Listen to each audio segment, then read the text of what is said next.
ನಮಸ್ಕಾರ ಸ್ನೇಹಿತರೆ, ನಾನು ನಿಮಗೆ ಇವತ್ತು ಪರಿಚಯಿಸ್ತಿರೋದು ಒಂದು ಐತಿಹಾಸಿಕ ಕೋಟೆ, ಅದುವೇ ಮಿರ್ಜಾನ್ ಕೋಟೆ. ಕರ್ನಾಟಕದ ಹಲವು ಕೋಟೆಗಳು ಅಳಿವಿನ ಅಂಚಿನಲ್ಲಿದ್ದರೆ ಇನ್ನು ಕೆಲವು ಕೋಟೆಗಳು ಮಾತ್ರ ಇಂದಿಗೂ ತನ್ನ ಜೀವಂತಿಕೆಯನ್ನು ಉಳಿಸಿಕೊಂಡು ಗತವೈಭವದ ವೈಭೋಗವನ್ನು ಸಾರುತ್ತಿದೆ. ಅಂತಹ ಕೋಟೆಗಳಲ್ಲಿ ಮಿರ್ಜಾನ್ ಕೋಟೆಯೂ ಒಂದು. ಈ ಕೋಟೆ 4 ದ್ವಾರಗಳನ್ನು ಹೊಂದಿದೆ. ಇದರಲ್ಲಿ ಒಂದು ಮುಖ್ಯ ದ್ವಾರ, ಅದು ಉತ್ತರದಲ್ಲಿ, ಹಾಗೂ 3 ಉಪದ್ವಾರಗಳು. ಪ್ರತಿಯೊಂದು ದ್ವಾರದಲ್ಲೂ ಅಗಲವಾದ ಮೆಟ್ಟಿಲುಗಳ ಸಾಲುಗಳಿವೆ.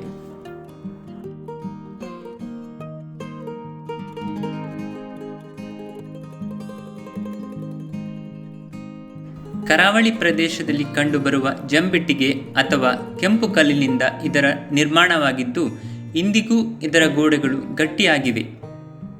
ಗತಕಾಲದ ಇತಿಹಾಸದ ಕುರುಹಾಗಿ ನಿಂತಿರುವ ಈ ಮಿರ್ಜಾನ್ ಕೋಟೆ ಇಂದು ಪ್ರವಾಸ ತಾಣವಾಗಿದೆ.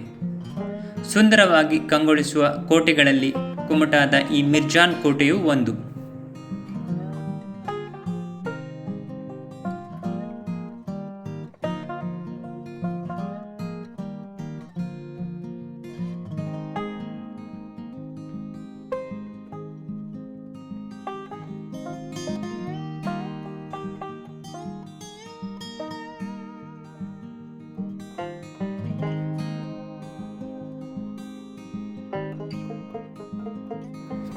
ಮಿರ್ಜಾನ್ ಕೋಟೆಯನ್ನು ಸುಮಾರು ವರ್ಷಗಳ ಕಾಲ ಪೋರ್ಚುಗೀಸರು, ಡಚ್ಚರು ಮತ್ತು ಫ್ರೆಂಚರು ಸಂಬಾರ ಪದಾರ್ಥಗಳನ್ನು, ಮುಖ್ಯವಾಗಿ ಮೆಣಸನ್ನು ರಫ್ತು ಮಾಡುವುದಕ್ಕೋಸ್ಕರ ಇಲ್ಲಿ ವ್ಯಾಪಾರ ಕೇಂದ್ರಗಳನ್ನು ಸ್ಥಾಪಿಸಿದ್ದರು. ನಂತರದ ದಿನಗಳಲ್ಲಿ ಬ್ರಿಟಿಷರು ದೊಡ್ಡ ಗೋದಾಮವೊಂದನ್ನು ಇಲ್ಲಿ ನಿರ್ಮಿಸಿದ್ದರು ಎನ್ನಲಾಗುತ್ತದೆ. ಹಡಗುಗಳು ಇವನ್ನು ಕೊಂಡೊಯ್ಯುವವರೆಗೆ ಮೆಣಸು ಮತ್ತು ಶ್ರೀಗಂಧವನ್ನು ಇದರಲ್ಲಿ ದಾಸ್ತಾನು ಮಾಡಲಾಗುತ್ತಿತ್ತು. ಇವಲ್ಲದೆ ಅಡಿಕೆ, ಜಾಯಿಕಾಯಿ, ದಾಲ್ಚಿನ್ನಿ ಮತ್ತು ಪೊಟ್ಯಾಷಿಯಂ ನೈಟ್ರೇಟ್ ಇಲ್ಲಿಂದ ರಫ್ತು ಆಗುತ್ತಿದ್ದ ಇತರ ಪದಾರ್ಥಗಳು. ಯುರೋಪಿಗೆ ರಫ್ತು ಮಾಡುವುದಲ್ಲದೆ ಪಶ್ಚಿಮ ತೀರದ ಇತರ ಬಂದರುಗಳೊಂದಿಗೆ ಮಿರ್ಜಾನ್ ವ್ಯಾಪಾರ ನಡೆಸುತ್ತಿತ್ತು.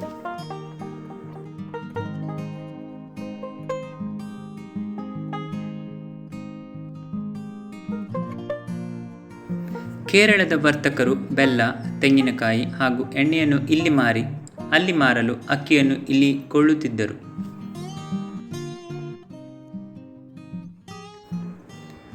ಕೋಟೆಯ ಒಳಗಡೆ ಹಲವು ಗುಪ್ತ ದ್ವಾರಗಳು, ಬಾವಿಗಳು, ಹಾಳುಬಿದ್ದ ದರ್ಬಾರ್ ಹಾಲ್, ವಿಸ್ತಾರವಾದ ಮಾರುಕಟ್ಟೆಯ ಪ್ರದೇಶ, ದೇವಸ್ಥಾನ, ಮಸೀದಿಯಂಥ ಅವಶೇಷಗಳನ್ನು ನೋಡಬಹುದು. ಈ ಕೋಟೆಯು ಸುಮಾರು 11.8 ಎಕರೆಗಳಷ್ಟು ವಿಸ್ತೀರ್ಣದಲ್ಲಿ ಹರಡಿಕೊಂಡಿದೆ. ಈ ಕೋಟೆಯು ಅಷ್ಟಕೋನಾಕೃತಿಯ ರಚನೆಯಲ್ಲಿ ಎತ್ತರವಾದ ದಿಬ್ಬದ ಮೇಲೆ ಕಟ್ಟಲ್ಪಟ್ಟಿದೆ.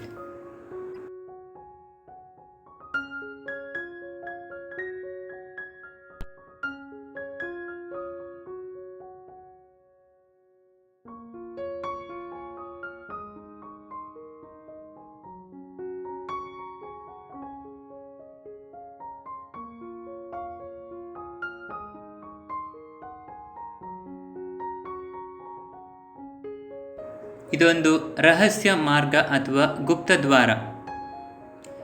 ಬನ್ನಿ, ಇದು ಎಲ್ಲಿ ಹೋಗಿ ತಲುಪುತ್ತೆ ನೋಡೋಣ. ಇದರಲ್ಲಿ ಸಾಲು ಮೆಟ್ಟಿಲುಗಳಿವೆ.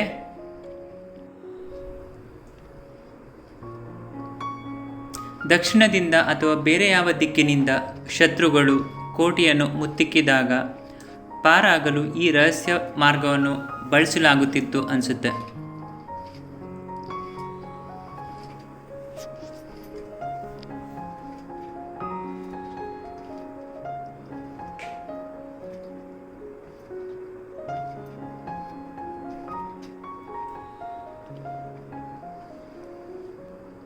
ಹೊರಗಡೆ ಒಬ್ಬ ಮನುಷ್ಯನು ಹೋಗುವಷ್ಟು ಕಿಂಡಿಯನ್ನು ಇಡಲಾಗಿದೆ.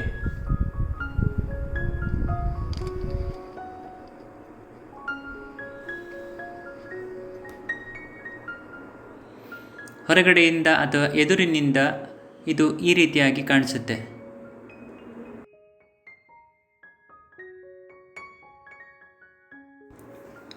ಈ ಕೋಟೆಯನ್ನು ಕಟ್ಟಿರುವವರ ಕುರಿತು ಖಚಿತವಾದ ಮಾಹಿತಿ ಲಭ್ಯವಿಲ್ಲ. ರಾಜರ ಆಳ್ವಿಕೆ 1500 ದಶಕದಲ್ಲಿ ಮಿರ್ಜಾನನ್ನು ವಿಜಯನಗರದ ಸಾಮಂತರು ಆಳುತ್ತಿದ್ದರು. ಕಾಳುಮೆಣಸಿನ ರಾಣಿ ಎಂದೇ ಪ್ರಖ್ಯಾತಗೊಂಡಿದ್ದ ಸಾಳುವ ವಂಶದ ಗೇರುಸೊಪ್ಪೆಯ ರಾಣಿ ಚೆನ್ನಭೈರಾದೇವಿ ಈ ಕೋಟೆಯನ್ನು 16ನೇ ಶತಮಾನದಲ್ಲಿ ನಿರ್ಮಿಸಿದ್ದಾಳೆ ಎಂದು ಇತಿಹಾಸದ ಪುಟಗಳಲ್ಲಿ ಉಲ್ಲೇಖಿಸಲಾಗಿದೆ. ಅವಳ ಆಳ್ವಿಕೆಯಲ್ಲಿ ಕಾಳುಮೆಣಸು, ಉಪ್ಪು ಹಾಗೂ ಅಡಿಕೆಯನ್ನು ಬೇರೆ ಬೇರೆ ಪ್ರದೇಶಗಳಿಗೆ ಇಲ್ಲಿಂದ ರಫ್ತು ಮಾಡಲಾಗುತ್ತಿತ್ತು. ರಾಣಿ ಚೆನ್ನಭೈರಾದೇವಿಯು ವಿಜಯನಗರ ಅರಸರ ಸಾಮಂತ ರಾಣಿಯಾಗಿದ್ದು ಸುಮಾರು 54 ವರ್ಷಗಳ ಕಾಲ ಈ ಪ್ರಾಂತ್ಯವನ್ನು ರಾಜ್ಯಭಾರ ಮಾಡಿರುವುದು ವಿಶೇಷವಾಗಿದೆ. ರಾಣಿ ಚೆನ್ನಭೈರಾದೇವಿಯು ಅನೇಕ ವರ್ಷಗಳ ಕಾಲ ಈ ಕೋಟೆಯಲ್ಲಿ ವಾಸ್ತವ್ಯ ಮಾಡಿದ್ದರು. ಮತ್ತೊಂದು ವಾದದ ಪ್ರಕಾರ ಈ ಕೋಟೆಯನ್ನು ಬಿಜಾಪುರದ ಸುಲ್ತಾನ ಶರೀಫ್ ಉಲ್ ಮುಲ್ಕ್ ಇದನ್ನು 1608 ರಿಂದ 1640 ಕಾಲದಲ್ಲಿ ಕುಮಟಾ ಪಟ್ಟಣ ರಕ್ಷಣೆಯ ದೃಷ್ಟಿಯಿಂದ ಕಟ್ಟಿದನೆಂದು ಹೇಳುತ್ತಾರೆ.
ವಿಜಯನಗರದ ಸಾಮ್ರಾಜ್ಯವು ಪತನವಾದಾಗ ಕೋಟೆ ಬಿಜಾಪುರದ ಆದಿಲ್ ಶಾಹಿಗಳ ಕೈ ಸೇರಿತು. ಆನಂತರ ಬಹಮನಿ ಸುಲ್ತಾನರು, ಪೋರ್ಚುಗೀಸರು, ಹೈದರಾಲಿ, ಟಿಪ್ಪು ಸುಲ್ತಾನ್ ಹಾಗೂ ಕೊನೆಯಲ್ಲಿ ಬ್ರಿಟಿಷರು ಇದನ್ನು ವಶಪಡಿಸಿಕೊಂಡರು.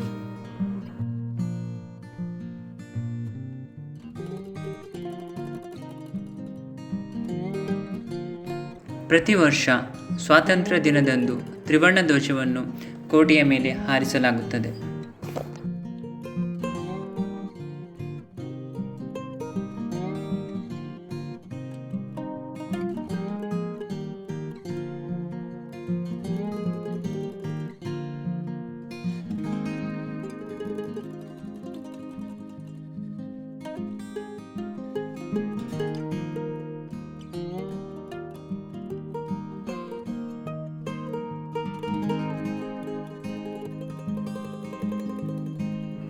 ಕೋಟೆ 2 ಗೋಡೆಗಳಿಂದ ಕೂಡಿದ್ದು ಬುರುಜುಗಳ ಮೇಲೆ ಹೆಚ್ಚಿನ ಗೋಪುರಗಳನ್ನು ಹೊಂದಿದೆ. ಕೋಟೆಯ ಸುತ್ತ 11 ಇಳಿಜಾರದ ಬುರುಜುಗಳನ್ನು ಕಟ್ಟಲಾಗಿದೆ. ಕಮಾನುಗಳನ್ನು ಗೋಡೆಯ ಮೇಲೆ ಸುತ್ತಲೂ ಕಟ್ಟಿ ಮಧ್ಯದಲ್ಲಿ ರಂಧ್ರಗಳನ್ನು ಮಾಡಲಾಗಿದೆ. ಈ ಕೋಟೆಯ ಸುತ್ತಲೂ ಆಳವಾದ ಕಂದಕವಿದ್ದು ಅದಕ್ಕೆ ಸಮೀಪದ ಕುದುರೆ ಹಳ್ಳದಿಂದ ನೀರು ಹರಿದು ಬಂದು ಸದಾಕಾಲ ತುಂಬಿರುವಂತೆ ವ್ಯವಸ್ಥಿತವಾಗಿ ಜೋಡಿಸಲಾಗಿದೆ.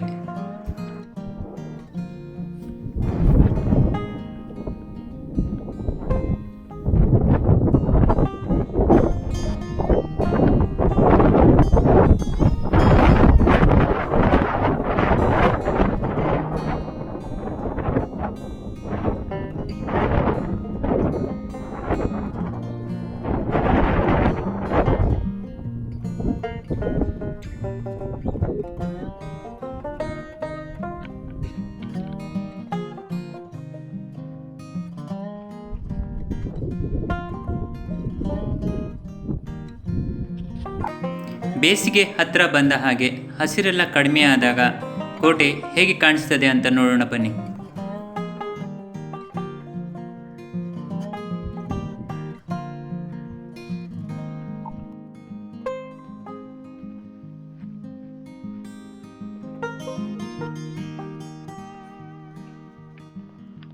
ಈಗ ನಾನು ಕೋಟೆಯ ಪೂರ್ವ ದಿಕ್ಕಿನಲ್ಲಿ ಹೋಗ್ತಾ ಇದ್ದೇನೆ.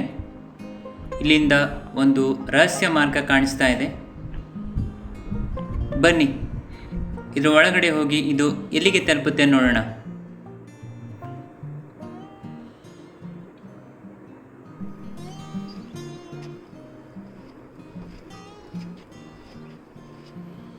ಹೊರಗಡೆ ತುಂಬ ಬಿಸಿಲಿದ್ರೂ ಕೂಡ ಇಲ್ಲಿ ತುಂಬ ತಂಪಾಗಿದೆ. ಈ ಮಾರ್ಗವನ್ನು ಈಗ ಇಲ್ಲಿ ಕಲ್ಲಿನಿಂದ ಮುಚ್ಚಲಾಗಿದೆ.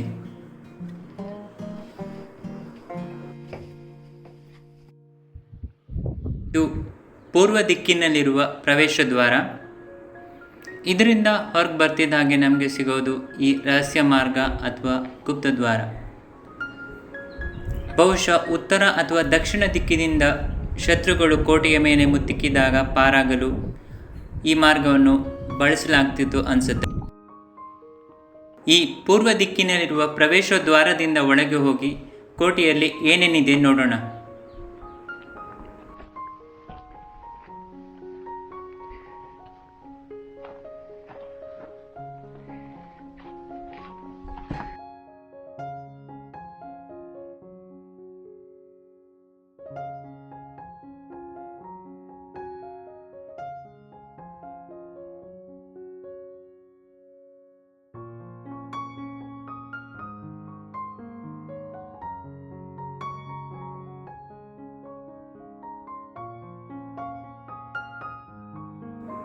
ಇಲ್ಲಿ ನಾವು ಮಸೀದಿಯ ಅವಶೇಷಗಳನ್ನು ಕಾಣಬಹುದು.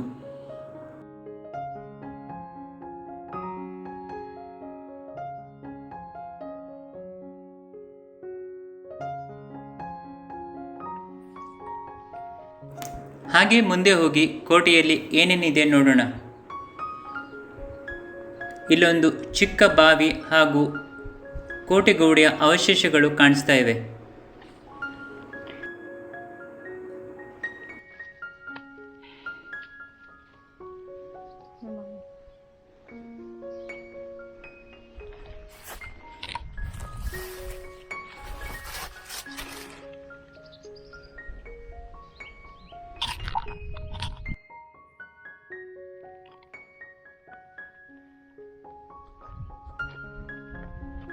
ಹಾಗೆ ಮುಂದೆ ಹೋಗ್ತಾ ಇದ್ರೆ ಕೆಳಗೆ ಹೋಗೋ ಮೆಟ್ಟಿಲುಗಳು ಕಾಣಿಸ್ತಾ ಇವೆ.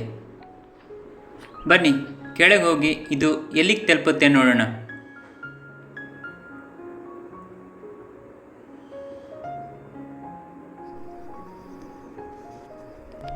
ಬಹುಶಃ ಇದು ಆ ಚಿಕ್ಕ ಬಾವಿಯನ್ನು ತಲುಪಲು ಇರುವ ಮೆಟ್ಟಿಲುಗಳು.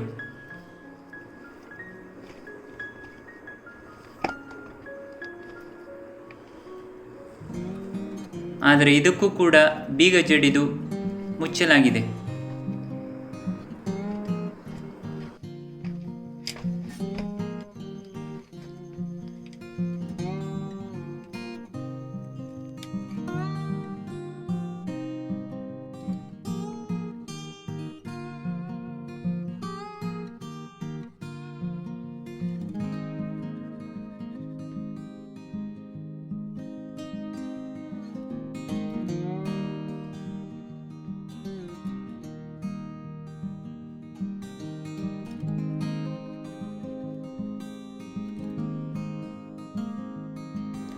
ಬೆಂಗಳೂರಿನಿಂದ ಸುಮಾರು 490 ಕಿಲೋಮೀಟರ್ ದೂರದಲ್ಲಿರುವ ಈ ಕೋಟೆ ಉತ್ತರ ಕನ್ನಡದ ಕುಮಟಾ ತಾಲೂಕಿನ ಮಿರ್ಜಾನ್ ಗ್ರಾಮದಲ್ಲಿದೆ.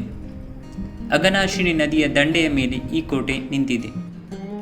ಗೋಕರ್ಣದಿಂದ ಸುಮಾರು 23 ಕಿಲೋಮೀಟರ್ ದೂರದಲ್ಲಿರುವ ಮಿರ್ಜಾನ್ ಕೋಟೆ ಕುಮಟಾ ಪಟ್ಟಣದಿಂದ 11 ಕಿಲೋಮೀಟರ್ ದೂರದಲ್ಲಿದೆ. ರಾಷ್ಟ್ರೀಯ ಹೆದ್ದಾರಿಯಿಂದ ಅರ್ಧ ಕಿಲೋಮೀಟರ್ಗಳ ದೂರದಲ್ಲಿದೆ. ಇದು ಉತ್ತಮವಾದ ಚಿತ್ರೀಕರಣ ಸ್ಥಳವಾಗಿದ್ದು ಹಲವಾರು ಕನ್ನಡ ಚಿತ್ರ ಸೇರಿದಂತೆ ಉಳಿದ ಭಾಷೆಯ ಚಿತ್ರಗಳನ್ನೂ ಸಹ ಈ ಸ್ಥಳದಲ್ಲಿ ಚಿತ್ರೀಕರಿಸಲಾಗಿದೆ. ಮಳೆಗಾಲದ ಕೊನೆಯ ಅವಧಿಯಲ್ಲಿ ಅಂದರೆ ಸೆಪ್ಟೆಂಬರ್-ಅಕ್ಟೋಬರ್ ತಿಂಗಳಲ್ಲಿ ಈ ಕೋಟೆಯನ್ನು ವೀಕ್ಷಣೆ ಮಾಡಲು ಅತ್ಯುತ್ತಮ ಸಮಯವಾಗಿದ್ದು, ಸುತ್ತಲಿನ ಗೋಡೆಗಳು ಹಸಿರು ಸೀರೆ ಉಟ್ಟ ನವವಧುವಿನಂತೆ ಕಂಗೊಳಿಸುತ್ತದೆ.